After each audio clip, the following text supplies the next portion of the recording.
Hello and welcome to Martin Maths. I just want to show you the few skills that I know on one of my favorite maths websites for teaching, which is Desmos.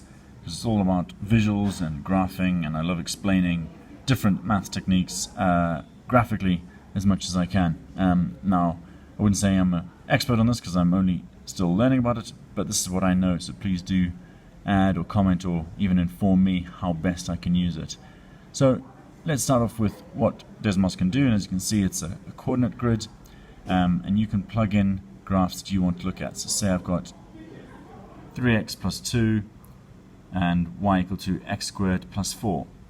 So I'm going to allow that to be shown. The graph, it's a straight line graph. We should know y equal to mx plus c, m is the gradient, 2 is the y-intercept there, and we can see that 0, 2. Then I want to plot a quadratic, and we know, hopefully, if you watch the quadratic videos, it should look like a smiley face or a frown. It's a positive one here, and we're going to put that on the graph, and we can then see where they intersect.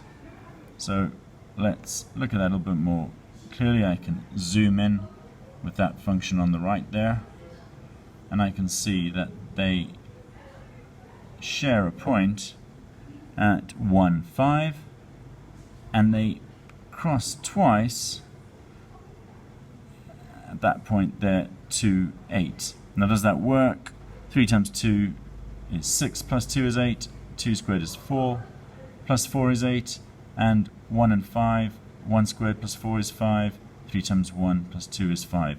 So I know that those algebraically work, and that's just one visual.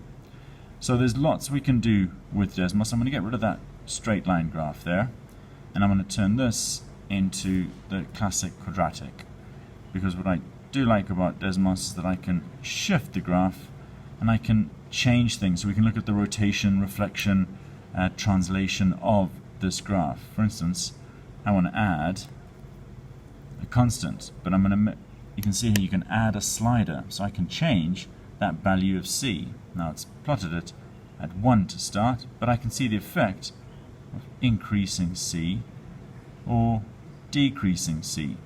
And as you can see, it moves the intercept of that graph up and down. So that's our first video with Desmos. Please do watch this new series, comment, suggest, like, and I'll start adding some new videos with graphs. Thanks for watching. Don't forget to like, subscribe, and share.